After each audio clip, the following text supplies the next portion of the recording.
Tonight, running for their lives. A record earthquake in Japan triggers a mammoth tsunami that washes away everything in its path. Hundreds are dead. The search for victims just beginning. I'm Katie Couric. Extensive coverage tonight of the disaster in Japan and the tsunami that spread across the Pacific to the U.S., reaching the West Coast.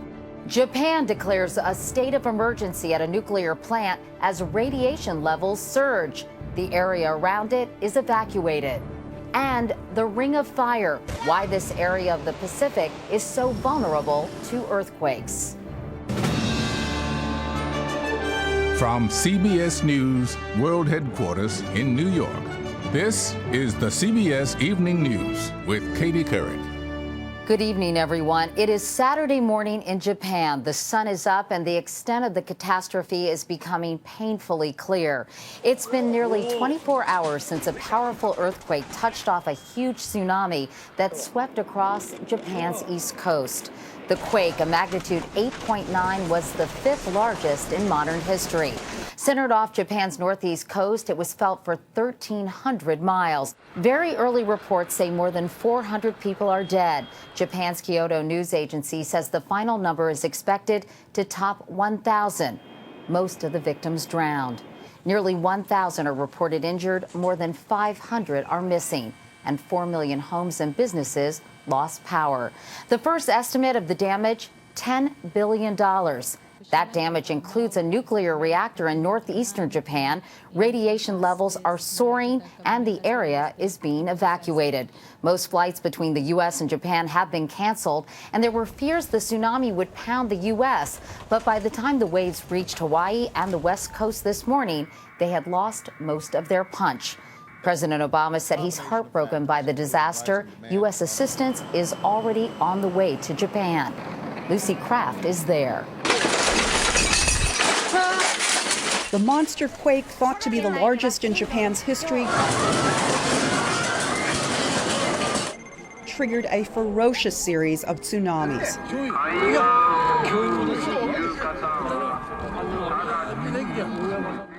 A 23-foot wall of water poured over the northern Japanese coastline with little warning. Only minutes after the quake hit, sweeping away everything and everyone in its path.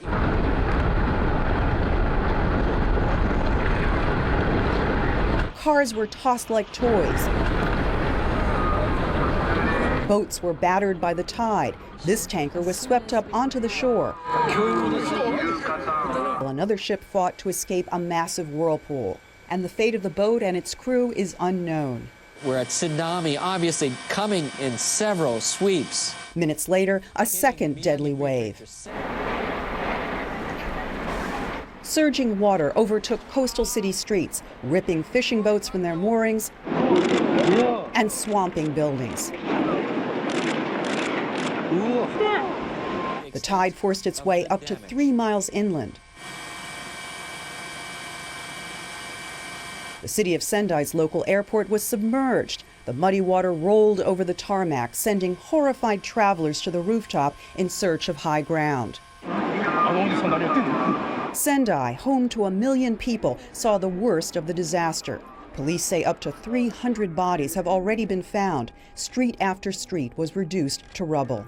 All we see is a pile of debris. And we've been looking for people, but we see nobody. More than 90 aftershocks, some registering a magnitude 6 or higher, were felt along a 1,300-mile stretch of Japan's coastline. Nearly a dozen nuclear power plants were shut down, including one 170 miles northeast of Tokyo. The cooling system failed when the electricity went out, raising pressure in the nuclear core and forcing authorities to announce they would vent radioactive vapor. While they say the gas is not a health or environmental threat, thousands of people within a 6-mile radius of the plant were evacuated. Throughout the country, people were stunned by the violence of the quake. It's really frightening, this woman said in the town of Yokohama, where people were literally dodging falling debris. I've never experienced such shaking before. I could not keep standing, and I've never experienced such an earthquake before. Skyscrapers swayed in Tokyo, 240 miles southwest of the quake's epicenter, sending people running out of office buildings and into the streets.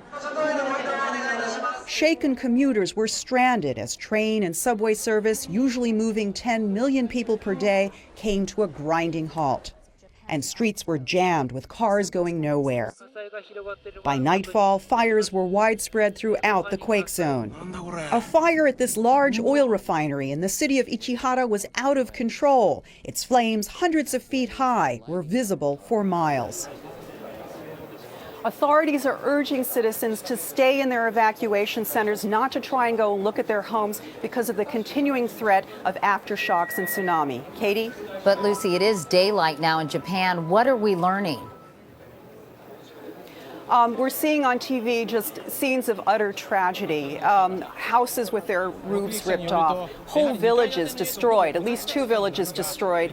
A forest thrown like a pile of chopsticks onto a bunch of houses. It's just heartbreaking to see. The actual quake, I know, occurred several hours north of Tokyo by car. How difficult has it been to make contact with anyone living close to the epicenter?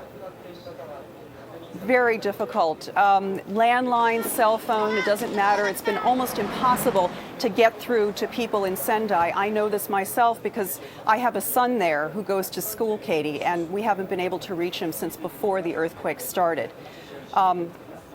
This part of Japan is normally very accessible. There's a high-speed bullet train that can get you there in just a couple of hours. The bullet trains have been halted, and the highways also are accessible only to emergency vehicles right now. Well, Lucy Kraft in Tokyo. Lucy, thank you so much, and I certainly hope you'll be able to reach your son very, very soon. Thank you so much. After the tsunami devastated Japan, the fear was other countries across the Pacific would be hit next. Tsunami warnings went up in 53 countries, including the United States, where there were some very anxious moments on the West Coast. John Blackstone is there. The images from Japan show the terrifying destructive power of waves up to 30 feet high. Devastation as far as the eye could see as a tsunami rolled across the Pacific, surging all the way to coastal California, where boats were ripped from their moorings. So what you have in the case of Japan is the old Pacific Ocean seafloor actually plunging underneath the island of Japan. It began deep below the ocean, 80 miles off the Japanese coast. The Pacific plate slipped violently, rupturing a section of the sea floor nearly 200 miles long and 100 miles wide. The explosion of energy created powerful waves radiating across the ocean, moving as fast as 600 miles an hour. In the deep ocean, the waves are not high, but when they hit shallow water near shore, the crest can be dramatic and deadly. Just how deadly became clear in the Indonesian tsunami of 2004 that killed 230,000 people.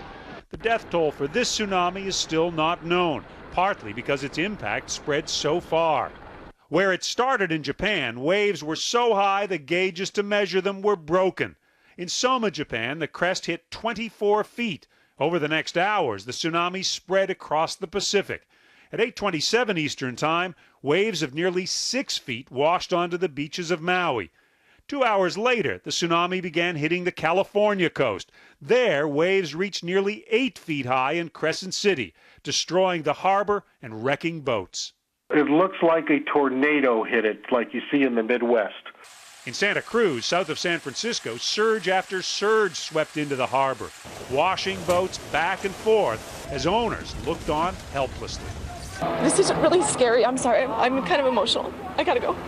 South of Los Angeles, in Orange County, a helicopter pilot watched as the tsunami surge made a canal flow backwards. That's dramatic video there, buddy. Despite warnings to stay away, 5 people were swept out to sea. 4 in Oregon were rescued, but 1 man in Northern California is still missing. Katie? John Blackstone in San Francisco tonight. John, thank you. Japanese authorities declared a state of emergency at that nuclear plant damaged by the quake as radiation levels spiked. More on that from Nancy Cordes. The Fukushima Daiichi nuclear plant was designed to withstand the fiercest of earthquakes. As soon as the plant lost power, diesel generators kicked in. even as workers like Danny Udy were dodging the crashing debris, trying to get out. He said he cut his feet and it slowed him down. And that's what he said he said that was my lucky point. It slowed me down. He said, or otherwise, if I'd have been a little faster, I would have been in the tsunami and washed out to sea. But then at least one of the generators failed, crippling the cooling system that pumps thousands of gallons of water through one of the plant's 6 reactors. Heat began to build, and so did pressure in the form of steam. Plant managers began considering releasing some steam into the reactor's containment unit, or even into the air, to prevent an uncontrolled leak like the one at Pennsylvania's 3 Mile Island in 1979. So humans can withstand a certain amount of radioactive vapor with no problems? Right, because what you do is when you have that vapor released from the site, it automatically goes into the atmosphere and spreads out. So it's not a significant amount, and it's not a concentrated amount. Still, when radiation levels inside the plant climbed to 1,000 times the normal level, the evacuation area was expanded from a 2-mile radius to a 6-mile radius. Japan's 55 nuclear reactors provide about a third of the nation's power. 11 of them were in the earthquake zone. The fact is that a dozen of these reactors have shut down and have done what they were designed to do. But now comes word that the cooling system has failed at a second nuclear plant. Extra generators are being trucked in because getting a consistent source of power to the systems at both plants is going to be the key to averting a meltdown, Katie. Nancy Cordes. Nancy, thank you. The pictures alone give you an idea of the sheer force of this earthquake. Now consider this. At a magnitude of 8.9, it was more than 700 times stronger than last year's devastating quake in Haiti, and about 2,000 times stronger than the 1994 Northridge earthquake in California. Dr. Lucy Jones is a seismologist with the U.S. Geological Survey. Dr. Jones, how surprised were scientists by the magnitude of this quake? Well, a mixed bag. It is a plate boundary. We know that these things happen, but this is the largest earthquake in the last 140 years around Japan. And some of the maps had said they thought that northern part would never have such a large earthquake. Obviously, that's not the case. How does this tsunami compare to the one that struck Thailand and Indonesia back in 2004? This tsunami is a bit smaller than the Indian Ocean tsunami because the earthquake is a bit smaller. I mean, a tsunami happens because you have a massive earthquake on a huge fault that moves a large part of the seafloor up, and the water that used to be there has to go somewhere else. Could this type of undersea earthquake happen along the United States coastline? There are 2 places in the United States where we have a similar type of fault that will also produce a big earthquake and a big tsunami. One is the Aleutian Arc around Alaska, and the other, much more dangerously, is the Pacific Northwest. There's one of these types of faults running all the way from Cape Mendocino in the south to the island of Victoria in British Columbia in the north. What can scientists, in your view, hope to learn from this event?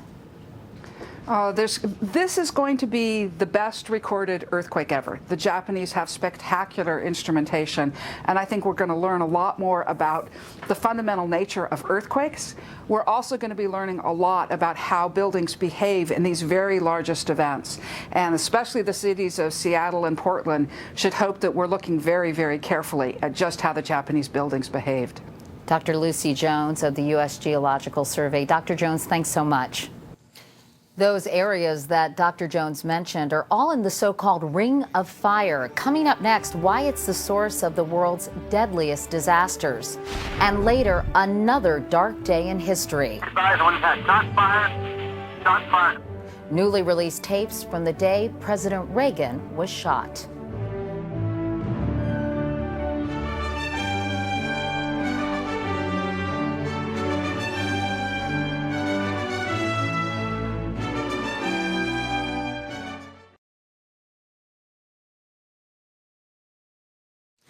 Japan is no stranger to deadly earthquakes. The one that hit Kobe in 1995 killed more than 6,000 people. And in 1923, a quake started fires that destroyed much of Tokyo.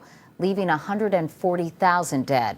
But today's earthquake was far stronger, one of the 5 most powerful in the last 100 years. The Great Chilean Quake of 1960 tops that list, a magnitude 9.5. All those disasters struck in what's known as the Ring of Fire, a horseshoe-shaped series of underwater fault lines. Harry Smith explains why the Ring of Fire is one of the most dangerous places in the world. Just last month, a magnitude 6.3 earthquake destroyed sections of Christchurch, New Zealand. More than 100 people died. 1 year before that, an 8.8 trembler struck Chile. More than 500 died. Today's massive earthquake off the coast of Japan registered a massive 8.9. Though separated by thousands of miles, each of these quakes occurred on the Ring of Fire, a 25,000-mile line along the Pacific Rim that is the most geologically active place on the planet, with more than 450 volcanoes. Most of the world's earthquakes occur along this line. The culprit, the Pacific Plate. The floor beneath the ocean is constantly shifting. It's a very large system. And second, it's moving pretty fast. The Pacific Plate is moving under Japan at about 10 centimeters a year. Right. Which is a pretty high rate. Trillions of tons of earth moving 4 inches a year is a lot. An irresistible force meeting an unmovable object. And you do that for 100 years, you're talking about a big amount that you got to compensate snap for. Back. And when it pops back, it produces the earthquake and the tsunami because it's doing it under the ocean. Japan's level of seismic activity is about 10 times that of California. The country has spent billions trying to make itself earthquake-proof. Today's video showed buildings in Shinjuku swaying but not collapsing. The U.S. has started to install shock absorbers under buildings as well, but has some catching up to do. Nobody's ever prepared for this kind of earthquake, but compared to Japan, probably we're not nearly as prepared as Japan. Scientists say Alaska and the Pacific Northwest are the most vulnerable to an earthquake comparable to the one that struck Japan today. Along the Ring of Fire, it's only a matter of time. Harry Smith, CBS News, New York. The Pentagon is sending at least 8 Navy ships to provide aid to Japan. If you'd like to help the victims, you can go to cbsnews.com. We have links to organizations involved in the relief effort. And when we come back, a split-second decision that saved a president's life. George Washington fast.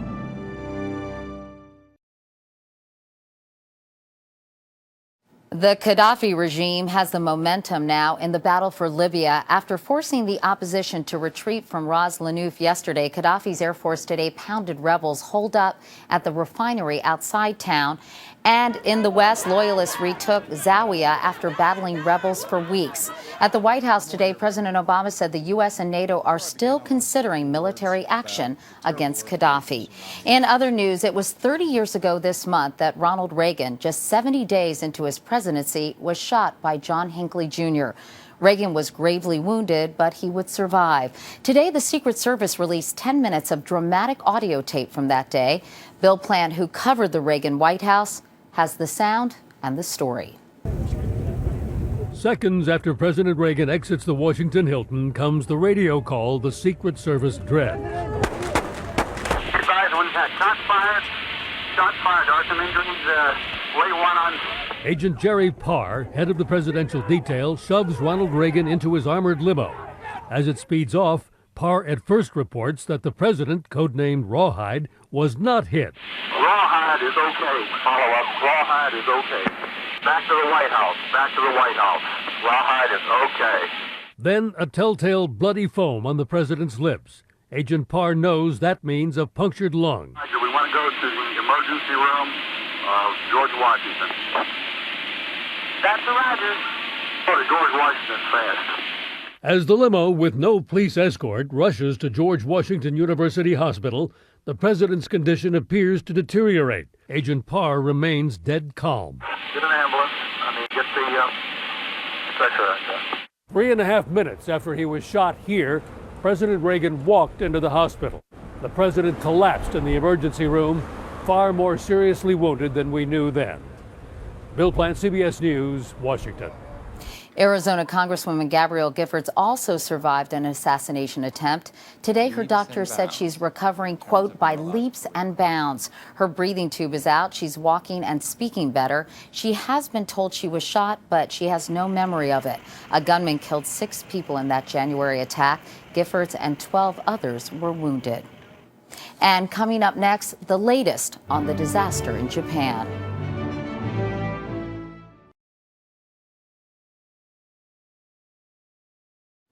An update now on our top story. It is Saturday morning in Japan, and the search continues for victims of the earthquake and tsunami. First reports say at least 400 people are dead, the number expected to go much higher.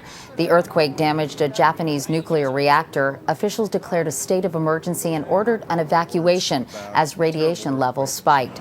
President Obama has pledged to help with the relief effort. He's sending at least 8 U.S. Navy ships to Japan. And that is the CBS Evening News for tonight. I'm Katie Couric. Don't forget to set your clocks ahead 1 hour this weekend for daylight saving time. I'll see you Monday at the usual time. Good night.